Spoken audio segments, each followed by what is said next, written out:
Hi, I'm Sherry.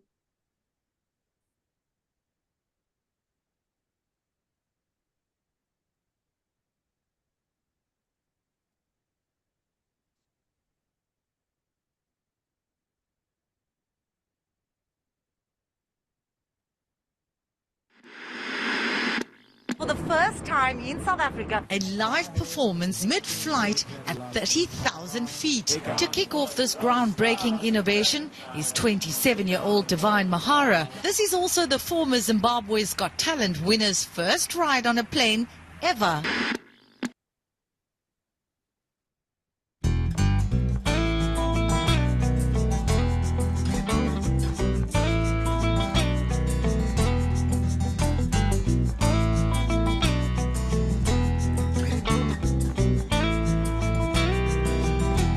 Life is a journey. We are all traveling. Kure kwanda kavai koi, here I have been traveling. Life is a journey.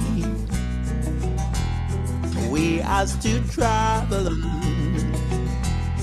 Kure kwandi koi, we are all still traveling. Kanango mayorira natso terera iwe voda izira ngome natso pembera upenye udukuduku mwanawe break a leg my friend kanango mayorira natso terera kanango mayorira natso terera iwe voda izira ngome natso pembera upenye udukuduku mwanawe break a leg, my friend. Can I go mayorita? Not so terera. Life is a journey. Yeah, we are all traveling. Kure kwanda kavai koi. Darkies in Tech, a community of ecosystem builders, is aiming to become a major role player in the global tech arena. They aim to do this by empowering black innovators in the ICT sector. For more on this, we are joined by Nsako Mkiba, the founder of Darkies in Tech. Nsako, pleasure to have you on the program this afternoon, man.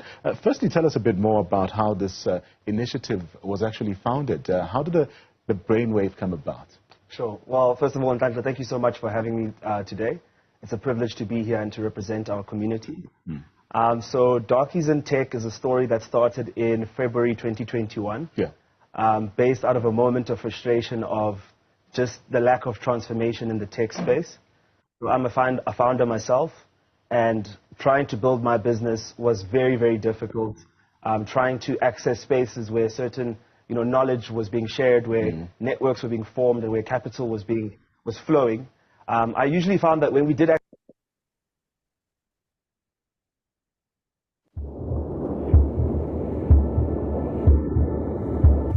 Our stories begin right here, and we never write them alone. Sometimes we write them with someone who puts our story first. Other times with someone who puts their own story first.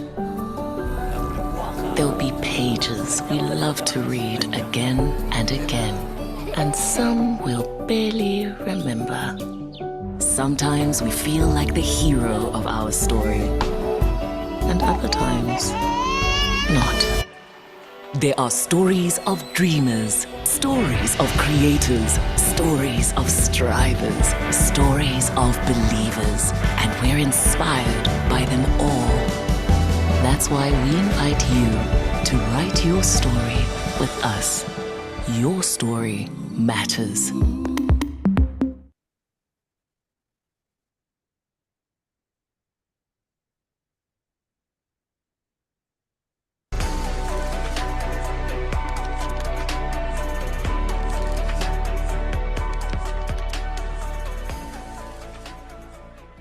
Hi, my name is Charles Oj. I'm the CEO of Hyber, a Pan-African innovation enterprise focused on delivering impact in Africa. And I'm really excited to be here, and also really excited about my colleagues that are joining hands with me to on this journey. my colleagues in Lagos, Nigeria, in Kenya, in East Africa, in Johannesburg, and also in Cape Town, and even outside the continent in London and Paris and the Netherlands. I would love to, talk to us about our purpose here in HYBA, and we're really very excited about using innovation to scale positive impact that brings real and lasting change for the African ecosystem. And as we look at Africa and seeing so many opportunities, we do see lots of challenges. These challenges are difficult, they are intractable, and our intent is to say, how do we bring prosperity for all? And you may ask, how can we do this? We do this in three ways, which we call our innovation missions, around circular economy, inclusion, and also sustainable lives. Let me just take some time now and just talk about each of them. I mean, with the big theme around climate change, circular economy is something that we really push and drive here at HYBA. And it's really about accelerating Africa's transition towards adopting circular principles and actions which are relocalized, regenerative, and restorative by design. The next mission we look at is inclusion. And here we're really talking about not leaving anybody behind as Africa evolves into the development phase that it should be. And our mission here is to create opportunities that enable inclusive African societies for the benefit of many, especially women and youth. Sustainable life is really around improving the quality of life, whether it be education, whether it be health, whether it be helping for all Africans, wherever they may be. In bringing these missions to life, HYBA is offering diverse but integrated services. These services are consolidated into three big buckets. The first one is we show up as a venture builder, where we work with scale-ups and small businesses to really scale their impact on the continent. Our second role or service is as an innovation partner. And here we work with larger organizations like multinationals, governments, academia, investors, or even development agencies to see how we can co-create solutions that can then be scaled up in the marketplace.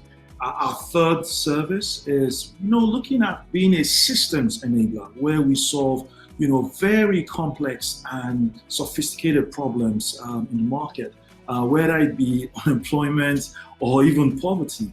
How do we collectively bring our resources and capabilities and design using innovation and, if possible, ventures to really transmit solutions and impact for the continent. So we're really excited about our work at HYBA, and we're looking forward to partnering with you and talking with you as we transmit impact on the continent using innovation. Thank you.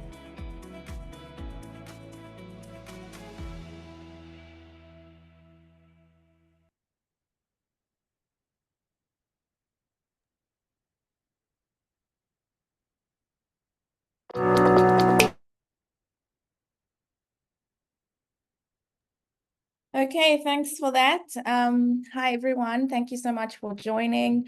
So you might be wondering why we watch those introductory videos.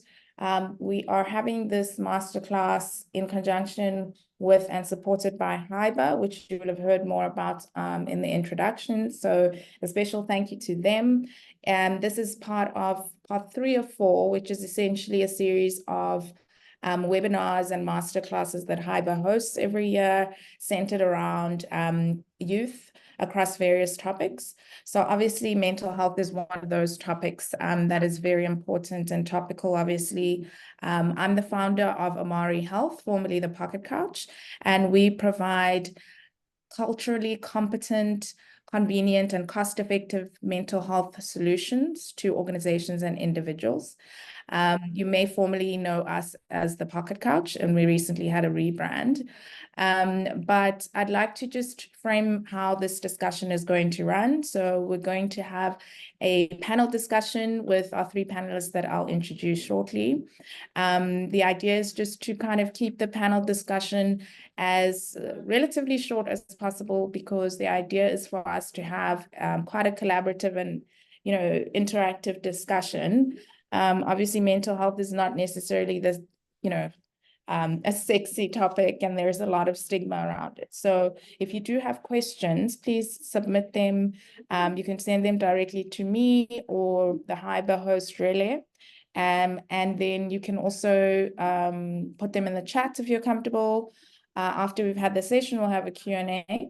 And then for the Q&A bit, we are going to stop recording. So the idea is to create this as a safe space. I do encourage you to listen with open ears, to be as vulnerable as you can, and obviously to just hold and create space for everyone who has perspective on this call. Great. So obviously I've given some a brief introduction about myself. So we have three panelists who have graciously decided to give us 30 or 60 to 90 minutes of their time, which obviously as founders is an incredibly difficult feat. So thank you to them. And I just want to start off obviously by introducing them. So the first panelist is Ndabenhle Ngulube, and he is one of the co-founders of Pineapple. So if you don't know Pineapple, look no further than the billboards on the road. They provide peer-to-peer insurance through their platform. And obviously, for them to have gotten to the place they are, they've obviously amassed a lot of success. But I always like to kind of better understand the human behind the brand or the business. So I'm really looking forward to kind of delving into your experience. Fun fact is that Nda and I actually went to university together, so that's cool. And really kind of very, very inspired by his journey, kind of navigating across the space, a self-taught software engineer who ultimately went on to co-found and really kind of co-steer the ship for one of the most innovative insurtech businesses, I suppose, on the continent, I would argue. And then I'd like to introduce Junaid. Junaid is the managing director of Launch Africa Ventures. And if you're not sure what Launch Africa Ventures is, they are a venture capital firm, and they have very impressively kind of dubbed themselves as one of the most active VC investor on the continent. So correct me if I'm wrong, Junaid, but that's what I do know. He has a wealth of experience in financial services, from banking, investment banking to private equity. I think obviously now venture capital. I think I'm really excited to hear your perspective, Junaid, as well, because you obviously navigated those spaces, and having been in banking myself, that's a super high performance culture, super fast paced, kind of no time for, having mental health discussions at the time. So I've been out of the game for a while. But then also just hearing your perspective about how, you've managed to not only navigate your mental well-being journey, but how, as a custodian of people's, I suppose, founders and their visions and dreams, how do you then protect their mental health? Right, or encourage them to do so. And then we have Spiwe Masondo is one of our mental health practitioners at Amari. So he has quite a diverse background. He has worked in psychiatry. He's also worked in the midwifery space, which is super interesting. He has a special interest in men's health and sexual reproductive health. He speaks, he is one of the therapists in our network that is able to offer therapy in over 5 South African languages. So it really speaks to our vision to create a culturally sensitive network of resources. And so I'm very excited to have him on the call as well. Also because he's he has an independent practice of his own. So he too is a founder. And so very excited about that. And so, yeah, if you could just put a little applause in your chat, and let's get started. So I want to pose the question to Junaid. So, I mentioned that, as an investor, you are essentially the custodian of not only people's money, so the people who invest in VCs to invest in startups, but you're also the custodians of founders' dreams, right? I think a lot of us go into this having a dream and a vision to change something systemic or otherwise. I'd like to know what kind of role you think investors play or ought to play in encouraging healthy mental health habits amongst founders, right? So the context obviously is that, in recent statistics, it's come to the fore that just under 80% of founders said they struggled with their mental health in the last year, so 2023. And so that should be something that I would assume is top of mind. If it is common knowledge for the investment ecosystem. So yeah, can you just share a little bit of insight about that? Yeah, thank you. And thank you for having me this afternoon. Welcome to everybody. It's a great opportunity, so well done for organizing this. That is an interesting and tough question to answer. And I'll be very honest and frank, I'm not sure that it happens that often in VC boardrooms. I sit on a number of ICs of other funds or other organizations. And I don't hear this discussion happening that often. And so I think there's probably a lot more awareness that needs to be done. Investors are driven by returns, and more so in the VC industry is also to add value, right?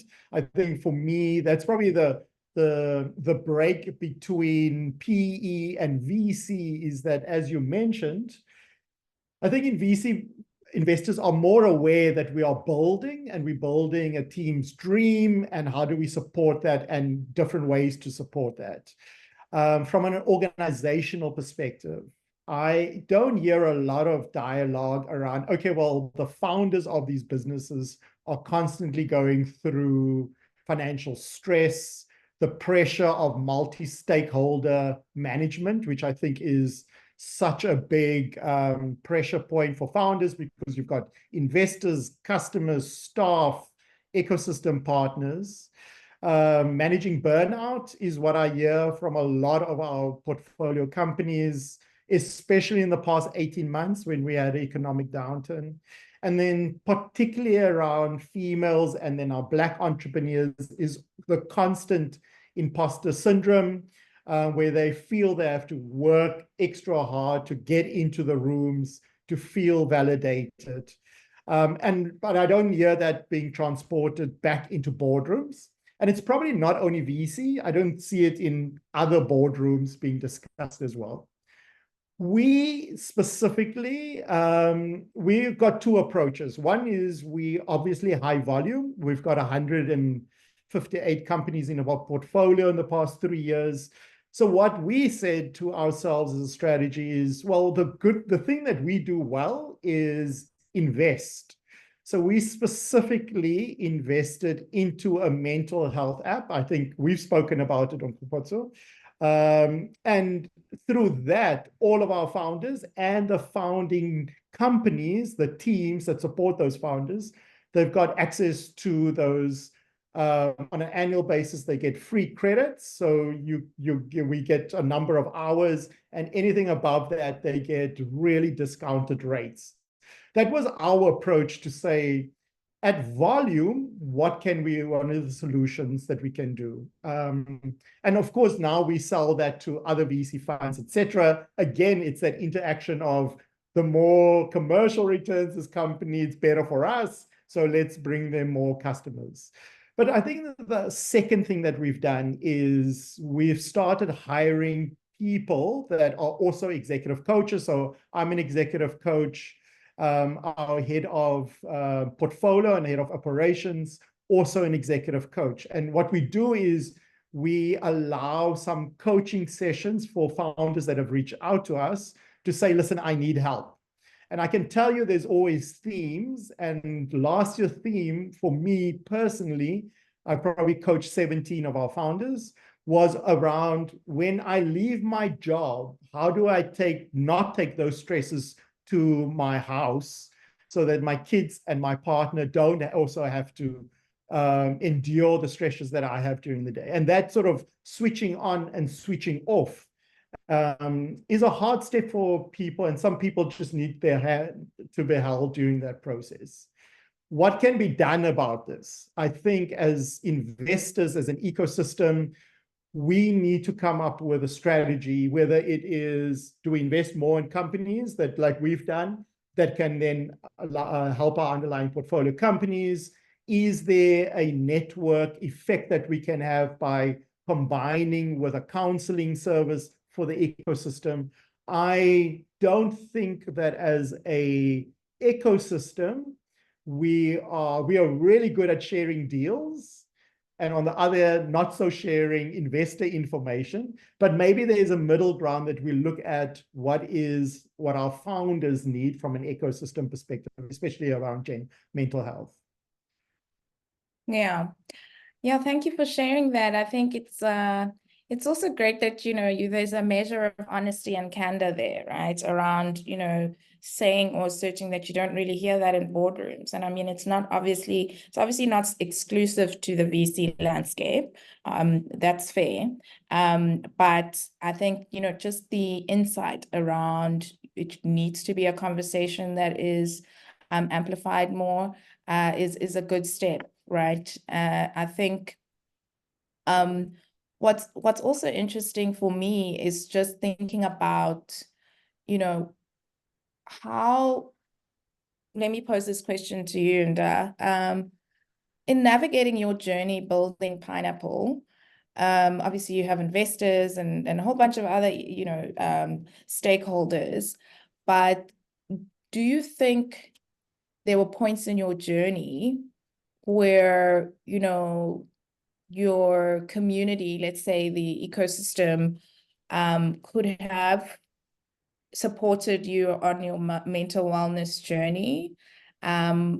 Did they? And if they did, what ways did they manage to do that? So by ecosystem, obviously I'm referring to founders, investors, accelerators, if you're in any, just to get a real kind of tangible sense of what can be done and what is being done in terms of founder mental health.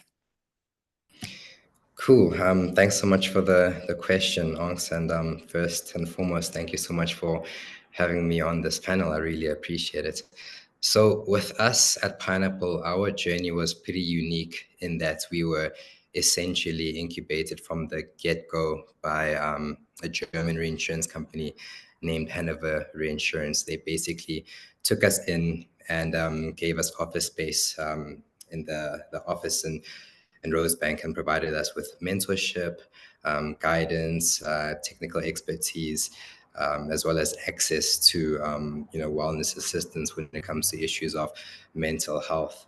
So I will say we were very well guided with respect to having the facilities in place to make sure that our mental health was in order, and that we were on top of things. But what I found was that the larger you grow as a company, and the more additional investors you bring onto your cap table, you sort of are more beheld to the demands of shareholders, which is return on investments. And that's not a surprising thing.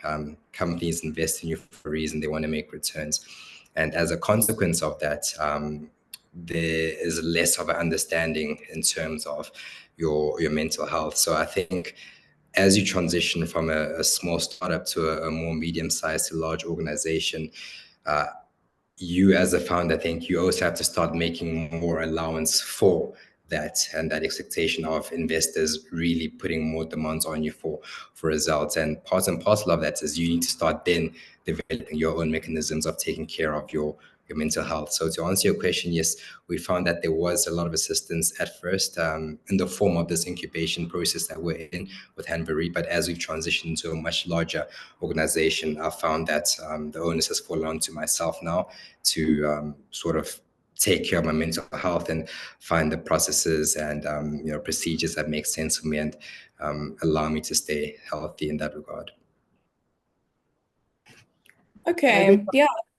If I could just add there, sometimes investors put and I could maybe just see if I'm right or wrong. Sometimes we put so much pressure on reporting and KPI measurements. And if you do a program, then other 4, 5, 10 other investors has also got a program so if there's a mental health program that you want to do, there's probably a number of funds that also have something else. And all of that pressure just builds up onto the founders, right? Reporting different systems. I just know that reporting is a headache for founders, and investors don't talk to each other necessarily, and they just expect founders to. And if you look at the cap tables, startups have 10, 20 at the seed stage investors already. And so trying to meet all these criteria and meet all of the programs that they put in place, we've learned to almost slow that down a little bit, because the ask and the time that founders and teams need to spend on our requirements always just detract them from doing their own their business, which is why we've invested in. So my advice to founders has always been find one investor that you can relate to, and then use that investor to speak to the other investors, right? Almost as an intermediary, not necessarily on the very personal stuff, but just as a voice for other investors to hear that, hey, can't we do a central reporting system, or can't we combine some of these programs that you do? Because the time, the effort, and the mental fitness that you need in order to get through all these programs is a lot. And it is a lot more when you've got so many investors on your cap table. And also just to add onto that, thanks, Janet. I think one thing that you don't realize when you start off in the entrepreneurial journey, especially when you get to the stages where you need to raise funding, when you start speaking to potential investors, you need to ask yourself, okay, what will our relationship look like if things are going very well? And what will our relationship look like if things are going terribly? And a lot of founders are very quick to accept of the first check and term sheet that makes the most sense for them under the assumption that things will go right. But very often they're not. Things will go wrong. And when things go wrong, you need to ask yourself, okay, this investor who's now on my cap table, is this somebody who will understand the pressure that I'm currently under? Will they add to that pressure? Will they take away from that pressure? So it's very important to make sure that you assess potential investors at a human to human level and make sure that you're not only bringing on board people who will just give you quick money, but people who will actually be facilitative to the overall mental health of your team, and who will understand that things will go wrong, and they'll be there to assist you during those difficult times. Yeah, that's great. Thank you both. I think I really like the point around, looking at a central reporting database that the different investors on the cap table can tap into, because yes, reporting is is quite tough. Also, the frequency of it, the different stakeholders you have to, you're held to account. That's really practical. I like that solution a lot. I'm surprised it doesn't exist, or maybe it does, and we're just not aware of it.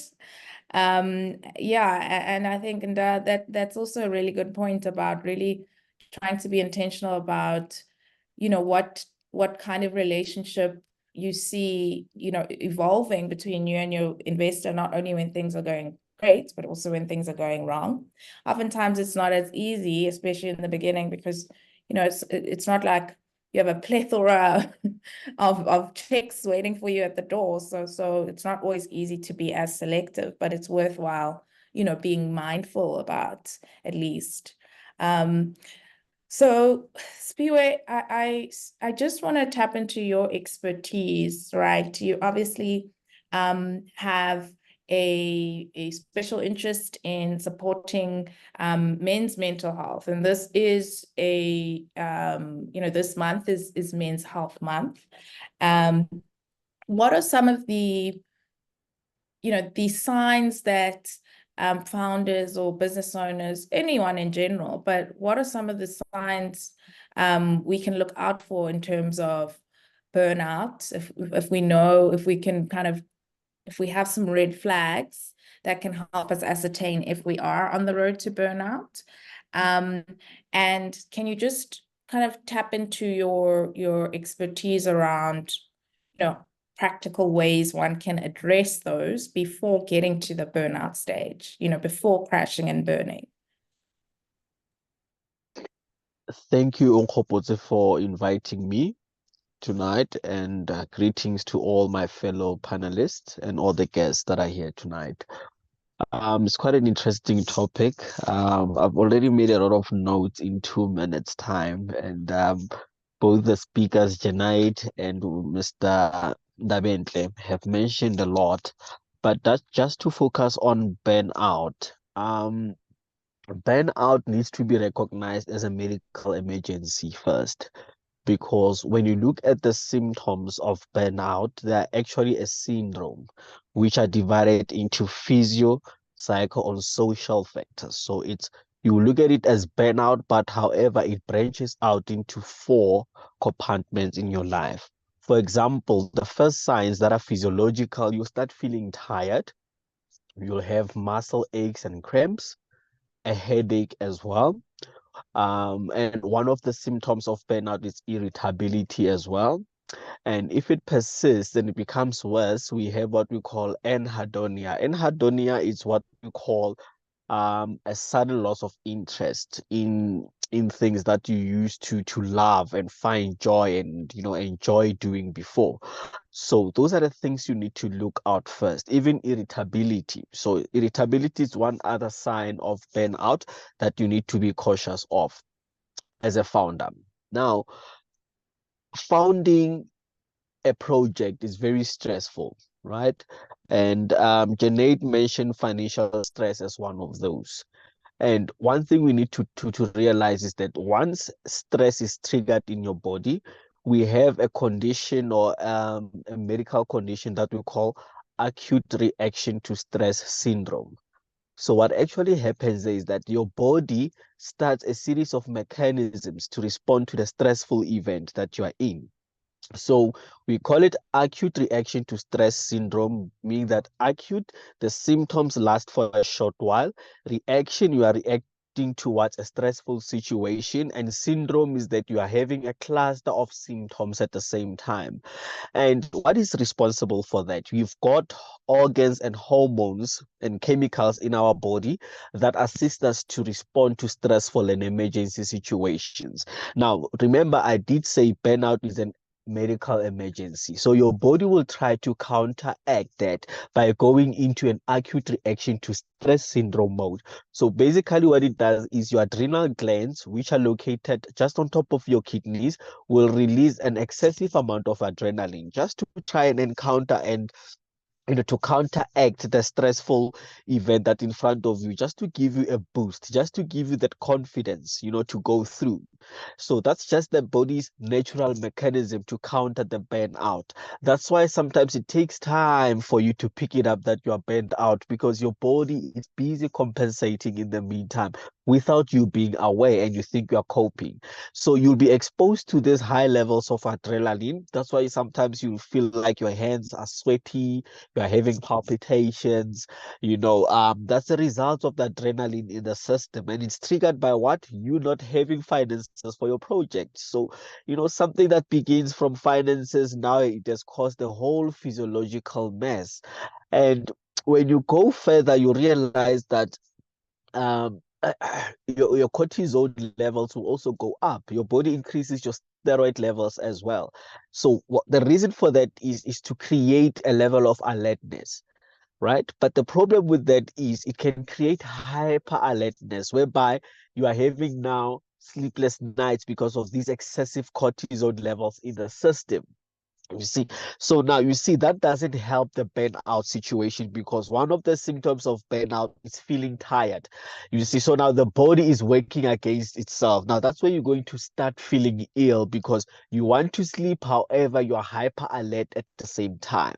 I think while I'm talking about this, some of you can actually account or can remember a situation whereby you wanted to sleep so bad, but your body was just hyper alert and thinking about everything that is happening, the investors and all. And one other thing to notice during an acute reaction to stress syndrome is that by the time those hormones wear off, that's where you will feel this intense exhaustion, because during the process also your sugar levels went up. So that just to give you that boost and energy to pull through whatever situation that you are confronting. So the gist of the matter here is your body itself, it's aware that you will encounter stress, and it has mechanisms to counteract that. However, those systems also do fail, and when they fail, that's when we result with burnout. Thanks, Piwe. I think, yeah, I don't think I've actually heard a description quite as detailed as, what you've just given. And I think what's also important here is that burnout, you mentioned something that was kind of an eye-opener, and you said burnout is a medical emergency, right? And I think, the WHO, I think it was last year or the year before, they finally recognized it as a mental health condition, if you will, which is great in terms of elevating, the emergency that it is, right? I mean, you mentioned something as well about not being able to, sleep. You're exhausted, but your mind is just crowded with thoughts. I mean, that was happening to me yesterday. One of the things of the 101 things on our to-do list was obviously this webinar. But yeah, it's great to kind of delve into like the clinical elements of it as well.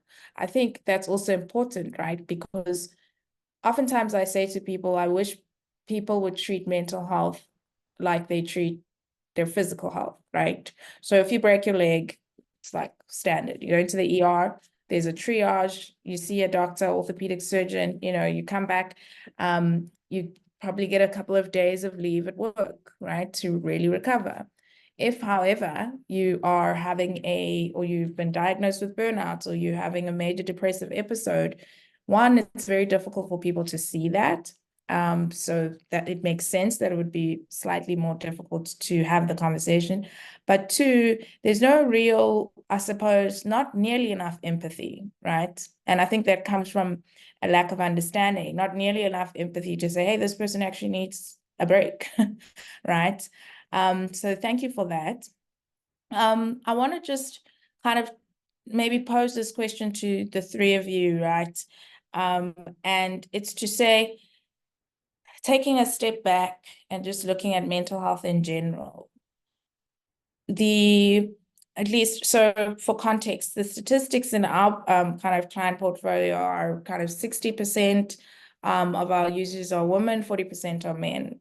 And then you contrast that against the backdrop of, the suicide rate amongst men is 4 times higher than that of women the world over. And I put that forward, to say, okay, we have these spaces where you can seek out help, right? But women are seeking out help more often, more intentionally, and relative to their male peers.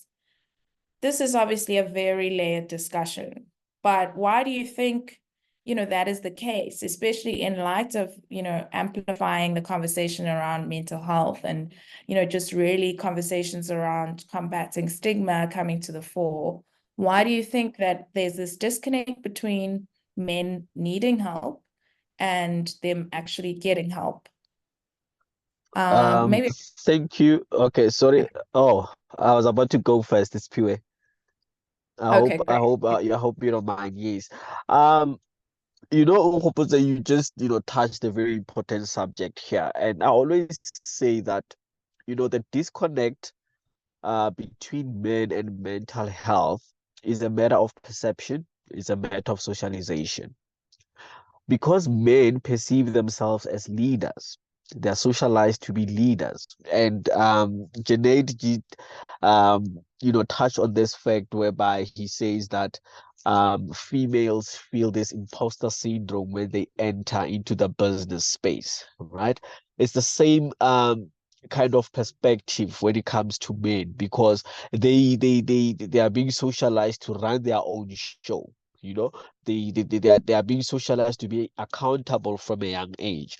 And there are also cultural and beliefs that are instilled in a man while he's growing up. Like you can't cry, you need to show, you can't show weakness as well. You need to bottle things up. So this type of socialization makes men not to believe in therapy, because they trust their advice so much, they trust their leadership so much that even when they have fault, they are unable to identify it.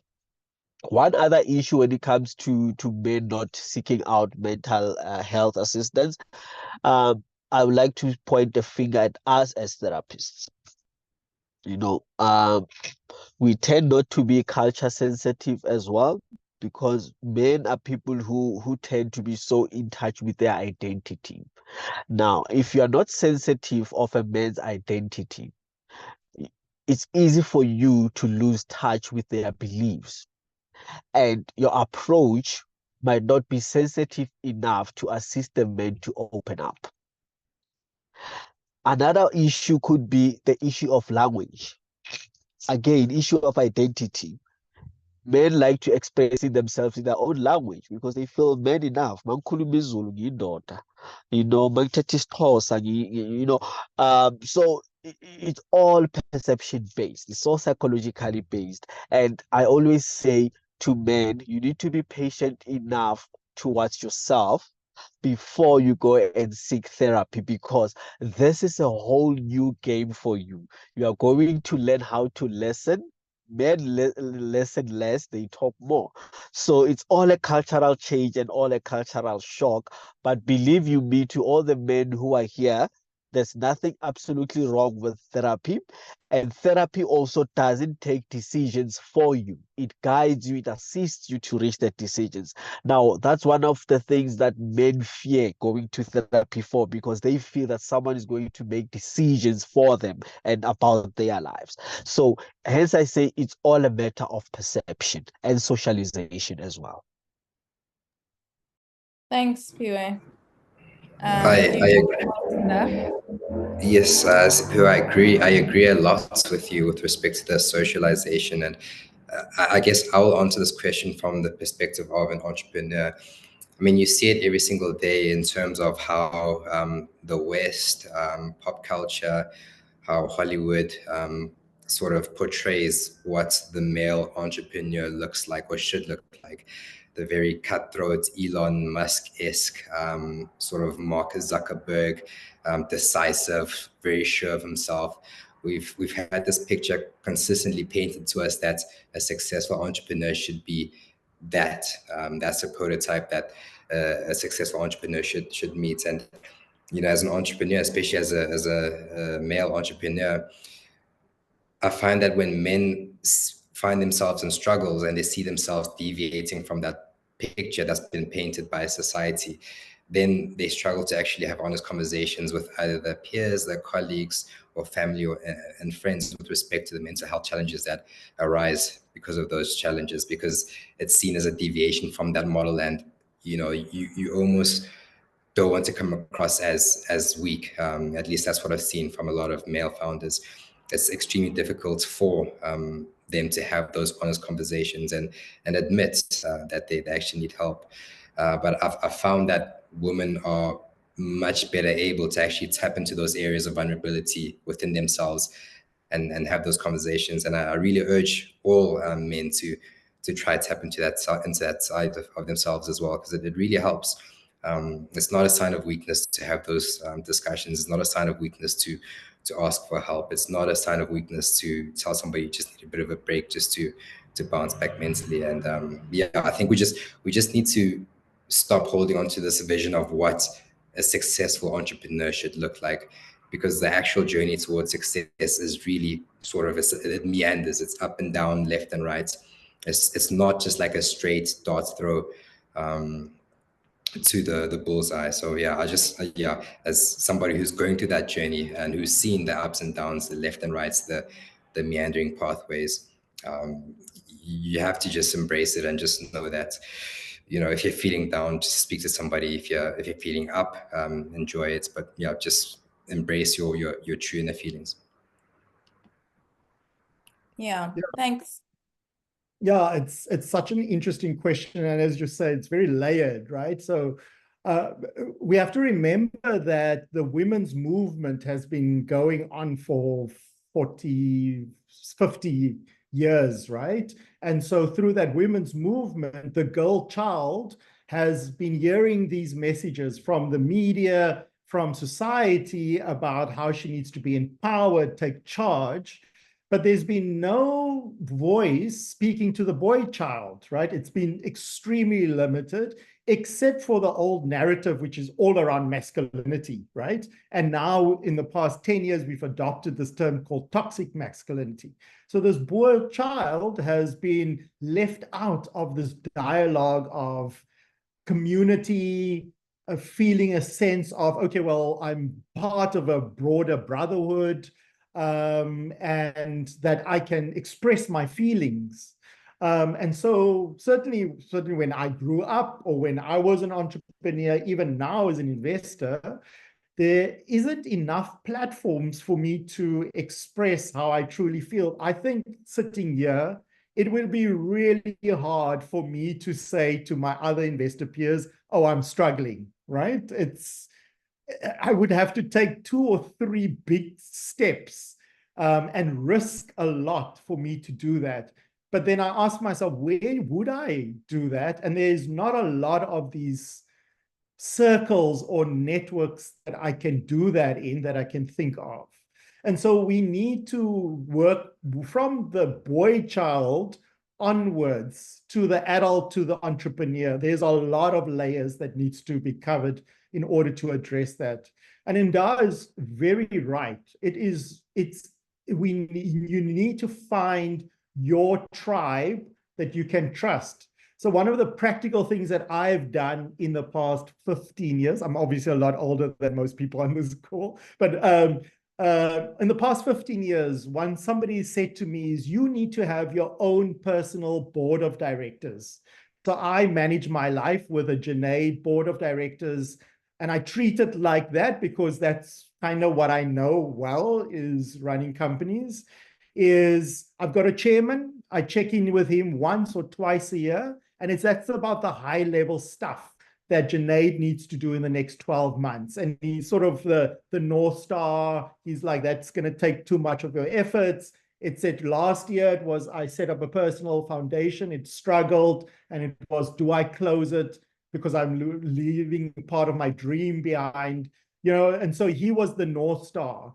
And then I've got somebody that is more on the financial, my personal financial side. Obviously, you bring business in there, but really it's about, where's the North Star for your finances? Where's your North Star for your soul? So spiritual, intellectual, emotional people that support me.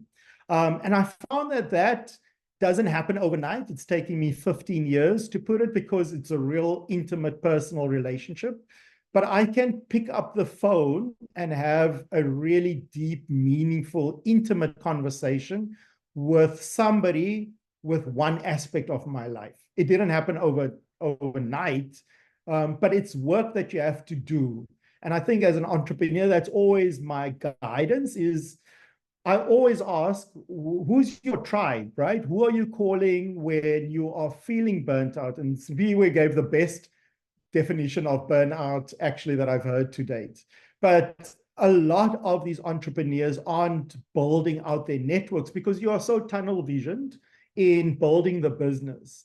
But you can only be as good in your business if you look after yourself. And something that came up for me in the hearing the responses for males, but I've also noticed there's a lot of social comparison, more so that I feel from female entrepreneurs. And I think maybe the female entrepreneurs, the struggle is just so real from day one, that they don't even compare themselves, right? Because the path is just so harder. But what I do find in males is this, I'm not sure whether it's competition, but this comparison to other males and the pressure that they feel to achieve, and there's high expectations that they set themselves for it.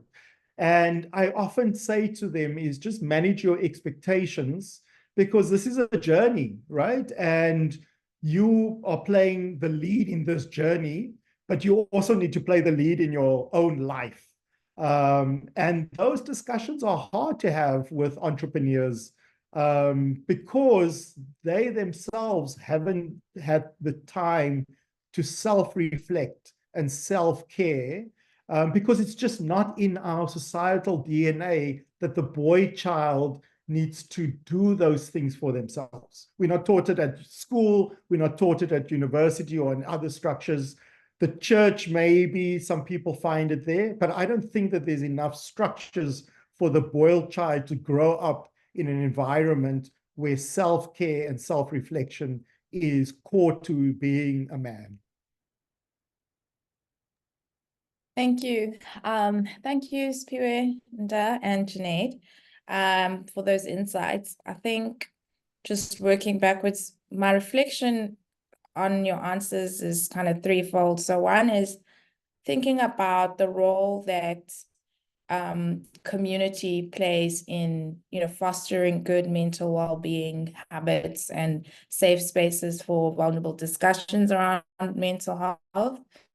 The second one is around, really the archetype of what a successful founder looks like, being so kind of very masculine and hardcore, and how that messaging has translated for founders. I mean, I think about Theranos, and if you watch the documentary, they delve into the psychology of the founder and how she really embodied this masculine, Steve Jobs-esque persona. And so that's also very, very valid assertion.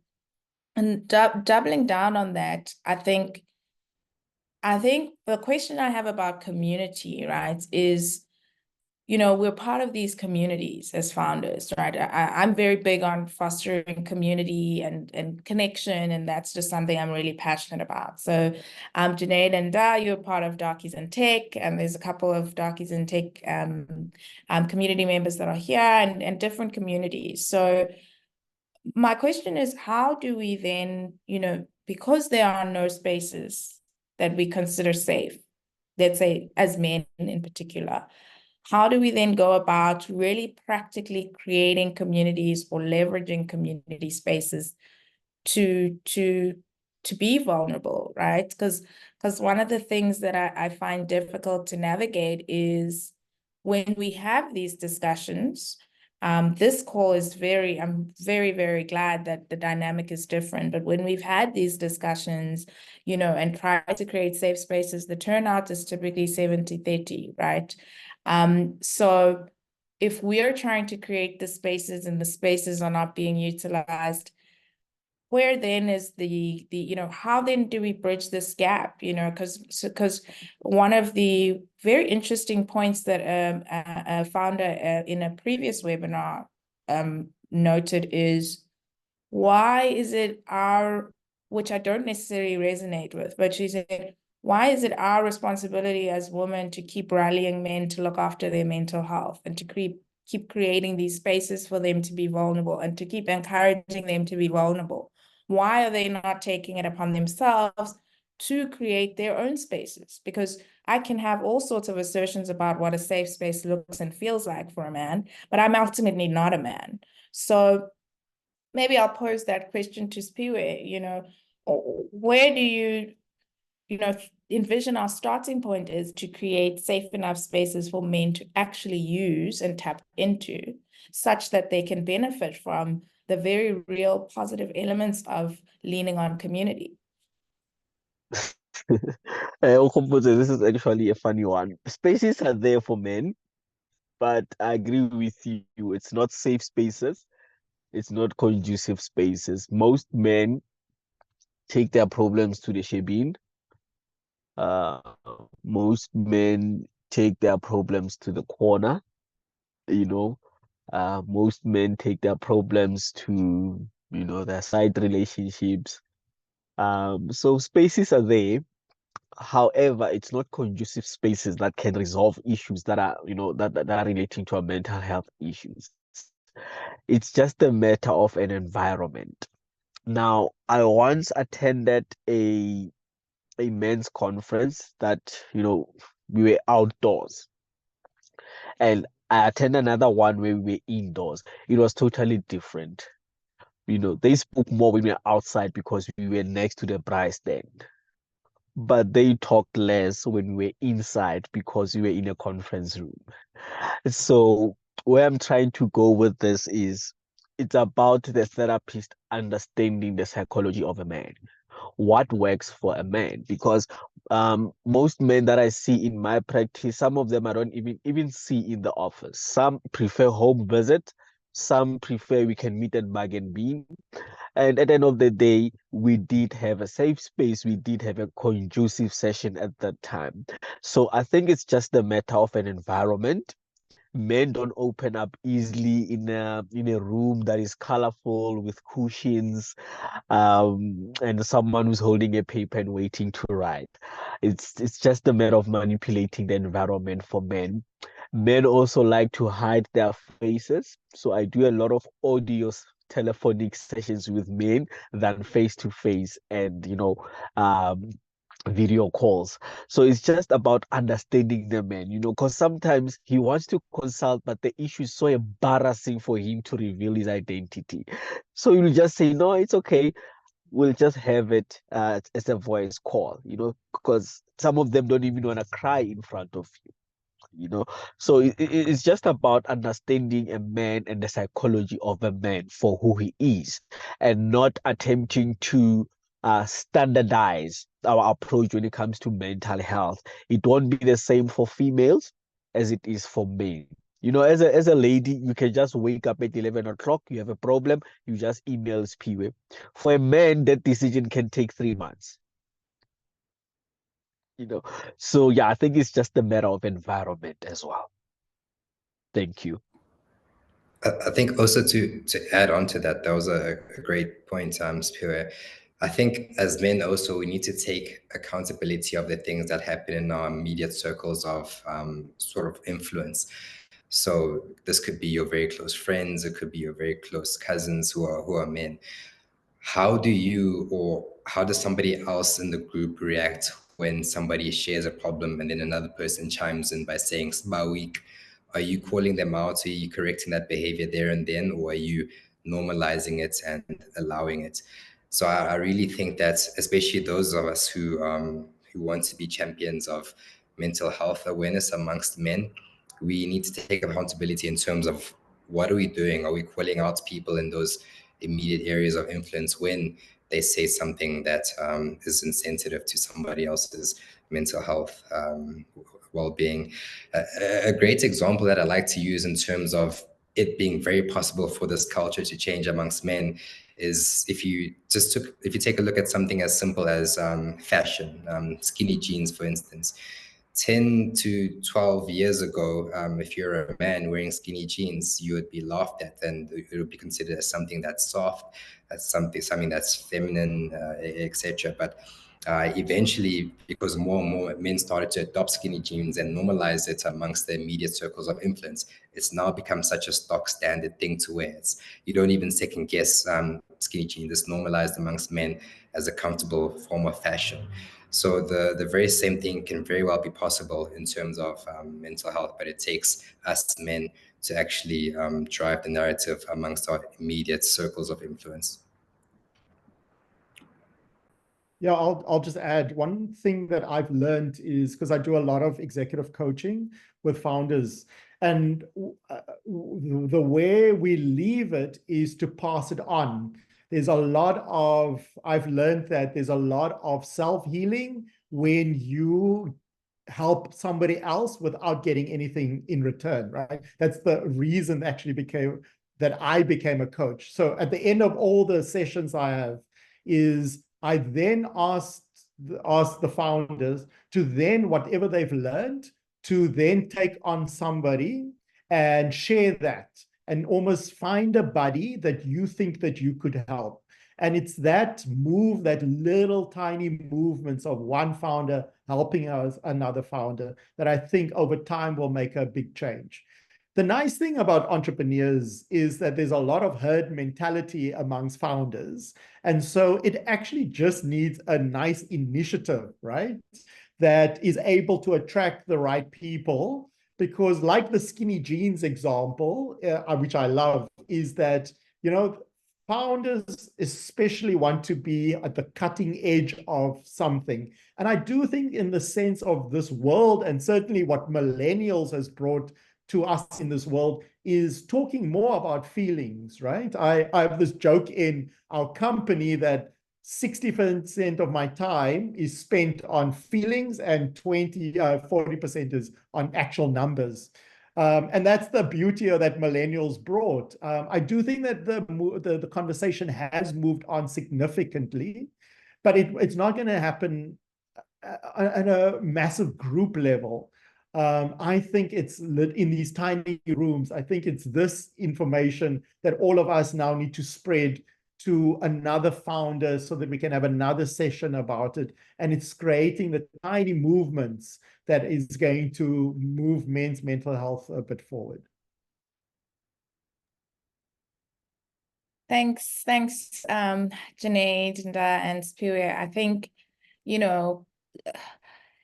this is such an interesting conversation, and I love what you said, Spiwe, about creating kind of very or being attuned to how men essentially open up. So that insight about like having a session outdoors instead of indoors was super profound for me. I mean, I never thought of that. And that's why we have you as part of our expert team. But I mean, that's one way to do it. But I also think, Janae, your insight about the boy child is definitely ringing kind of in my mind as a mom of a boy child. It is something I've started thinking about quite intentionally, we still have to take a girl child to, and the argument on SAFM last week was, can't just be taken child. There's a lot of work to be done, and I don't really want to delve into what it should be on this call, but I think that's a really, really sobering reflection, and that's something we do need to think about more intentionally. But I also like the topic around accountability that touched on, holding other men accountable in their spaces where they're falling short of, criticizing somebody else's vulnerability. And it is possible, as you referenced around, skinny jeans.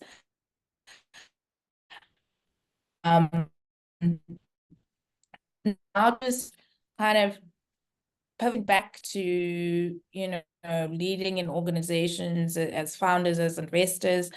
Junaid, do you think you adopt a similar kind of approach to supporting mental well-being in your investment portfolio amongst founders?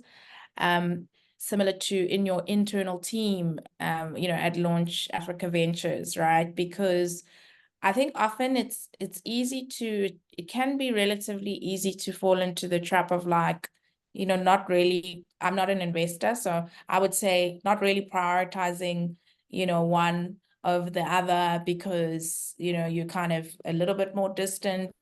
But ultimately, both sides are they're people, and your people on either side are your greatest assets. So, how do you find the balance between trying to support fundamental well-being in your portfolio, but trying to support mental well-being within your organization, and in both ways setting, the tone and a leadership example of what it means to care for and, really create vulnerability around mental health. Yeah, it's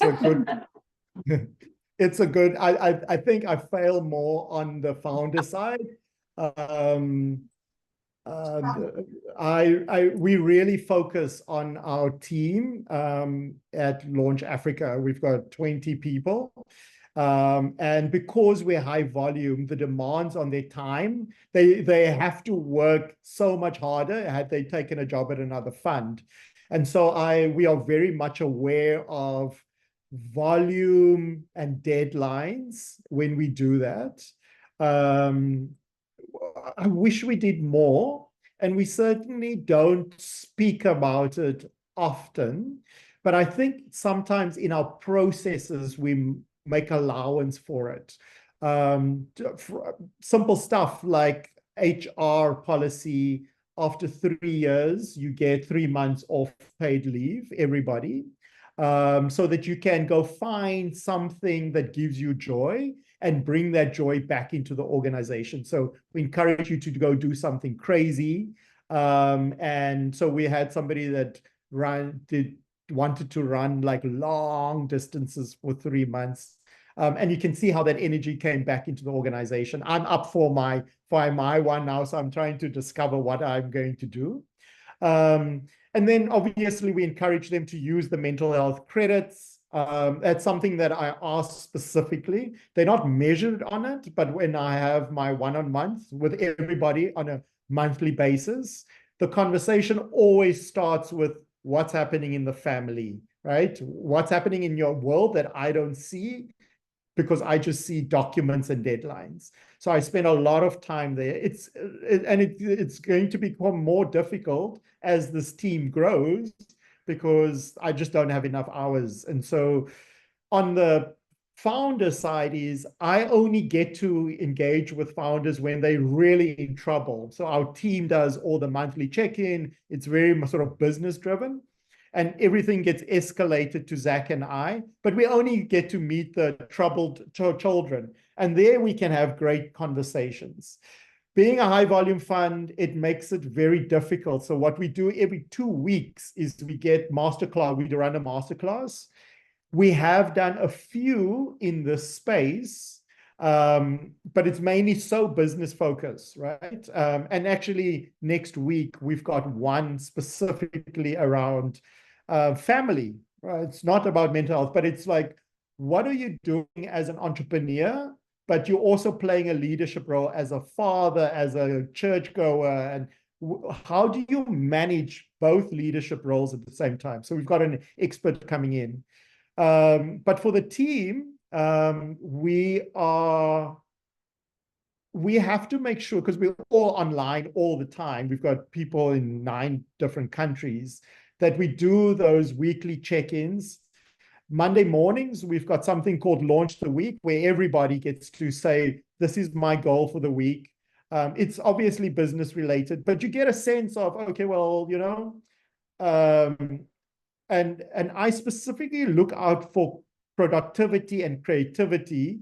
To Simpiwe's point early, for me, that's one of the signs of somebody's burnout, which is that the productivity must have slowed down for whatever reason and what's happening in their life. And that's the signal that I try to watch out for, because it's really difficult to manage a team when everybody's online. And we need those signs and those constant interactions, and then the one-on-one chats in order to really check in with people. And these screens are also just a facade, right? Because in real life, I could have picked up your eye movements, your body language, how your feet is it showing towards me or away from me, all those little nuances, but you can't get that on a screen. And so you constantly have to chat with your team members and your staff in order to really check in with them.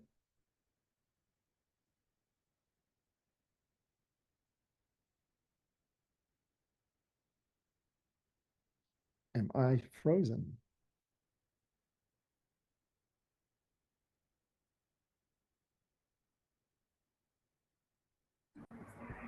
I think we might. Yeah, I thought I was frozen. Oh, Yeah, I sorry. think we might have lost Anks. Yeah, she's struggling with network. So some people have given us a few questions. Can I ask them? And Yes. then, yeah, if she comes back, then she can ask her questions. She's gone now. Okay, so the first question is for Spiwe.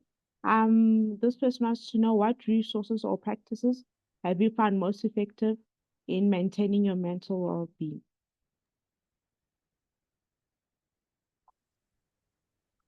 Okay. On my side, I found talk therapy as most effective, including play therapy as well. So I use a combination of talk therapy and play therapy mostly. Um, I promote non-pharmacological interventions when it comes to mental health issues. Reason being that when you screen and you assess, most of the issues derive from our social life and our relationships and how we conduct ourselves. So I would rather help by giving you coping skills and coping mechanisms rather than prescribe medication. So we eliminate the sources and the triggers of stress. I provide with the coping skills during talk therapy. Now, I call it talk therapy because it's not just talking with a friend. Like Janet just mentioned now, I'll be looking at your body language. I'll be looking also at your non-verbal communication as well. So at the same time, it becomes an extensive process on my side. So I believe on my side, non-pharmacological interventions. However, if there's a need for psychotropics is antidepressants, and your anti-hallucination drugs. If there's an indication for those, yes, I do advise. But however, I usually prescribe non-pharmacological intervention like meditation as well, exposure therapy. So there are a variety of therapies that you can use before you go for pharmacological intervention. Thank you. Thank you. And then the next question is for Nda. The person wants to know, can you share examples of how poor mental health has impacted the performance of a team member, and how did you manage it? Yeah, so I guess I'll answer this question with respect to sort of two polar stages that we found ourselves in as a business. The first being when you're still in the startup phase, when you have between, let's say, 3 to about 10 people working at the company. And then the next is when you're a scale up, where now you have between 50 to 200 people working at the company. So I think when you're smaller in size, especially as a founder, you have a lot closer contact to all the members of your team. You literally interact with everybody on a one-on-one basis, on a day-to-day basis. So if they are going through very challenging times with respect to their mental health, you can very quickly pick up on it. It was said in early examples that this either comes in the form of lethargy, a sudden decrease in productivity. When you're a smaller company, you can very much quickly pick up on those patterns, and you have that one-on-one relationship with the affected individual to be able to sort of have that personal conversation with them, take them aside, really take the time to really dive into what's affecting them, if there's anything you or the company can do to exist.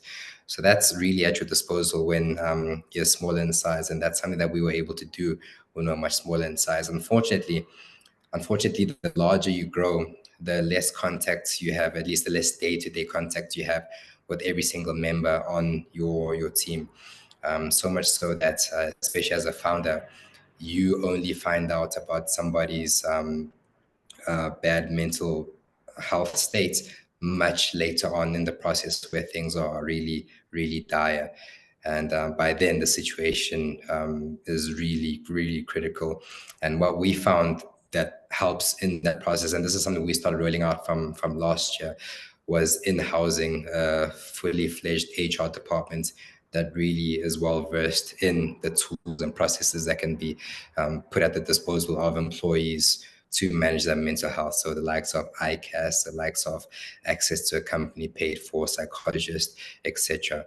So it's important that as you grow as a company and as the staff complement of your company grows, you really start thinking about these sort of procedures and teams and departments that you can put in place to drive the well-being of your staff as a whole.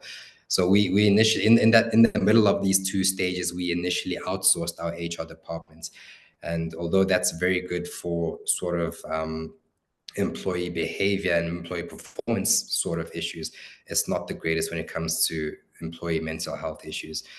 So as soon as you can, as you go larger, as soon as you can, it's really advisable to try in-house that function and get somebody whose sole role in the company is to manage and look after the well-being of your staff. Okay, thank you.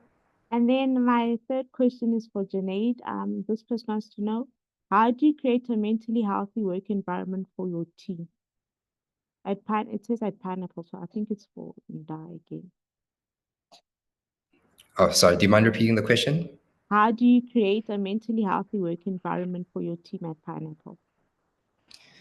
So one thing that we're very intentional on, especially from the moment we interview people, when we're building teams and we're hiring people, we try align somebody's tasks and the job function with the bigger vision that they have for themselves. So we always ask somebody, okay, what's the vision that you have for yourself in 5-10 years time, even outside of let's say you get the job at Pineapple, what's your vision even after your journey here at Pineapple? And we always try align what they do at the company with that greater vision that they have for themselves. And the reason why we try to do that is because if you're able to align somebody's day-to-day job function with the greater vision that they have for themselves, the more likely they are to feel fulfilled by the stuff that they do at work. And I think the more fulfilled you feel by the stuff that you do at work, the more likely you're going to be in a much more positive mental health state. I think it's when a job feels menial and repetitive and almost like a checkbox activity that really adds to the negative side of your mental health. So for us, we try align somebody's role to the greater vision that they have for themselves, as well as incentivizing and rewarding people and recognizing people's efforts accordingly. I mean, it's no good if somebody is working hard and not being recognized for it, they're not being celebrated for it, they're not being promoted for it as well. So we always try and make sure that we do that as well. Thanks, and sorry, I had some network issues, but I'm here. Thank you, really. So I think we're going to go into the Q&A. We probably, if we have any questions, I can't see any in the chat, but I'll just give people a platform to just ask questions. So just raise your hand or unmute yourself and chat, and then really you can maybe just stop the recording in case that helps people feel a little bit safer.